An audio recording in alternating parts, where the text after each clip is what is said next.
72 nouvelles usines d'un investissement chacune d'au moins 10 millions d'euros, 1 milliard de roubles, eh bien, ont été ouvertes en 2025. Donc, si vous vous souvenez, je en parle assez régulièrement et je fais un point au moins une fois par an sur tout ce qui a été construit, cette hyper-industrialisation de la Russie qui est permis par les sanctions, qui est permis par le fait que la Russie est un pays riche qui peut investir. Et ce qui est intéressant, c'est que c'est malgré les taux élevés de la Banque centrale.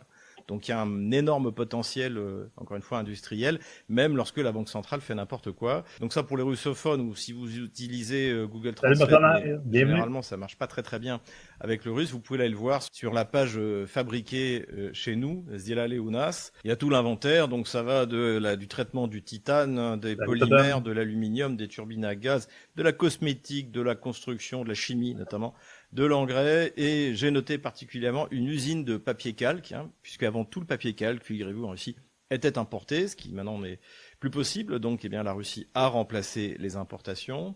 Et puis également, et là, on est dans les technologies d'actualité, une usine de batterie de lithium. Donc, encore une Et fois, l'année 2025, malgré les difficultés liées non pas aux sanctions, mais à la politique de taux d'intérêt élevé de la Banque centrale, a été très positive dans cette tendance à l'hyper-industrialisation, qui est la tendance actuelle de l'économie russe.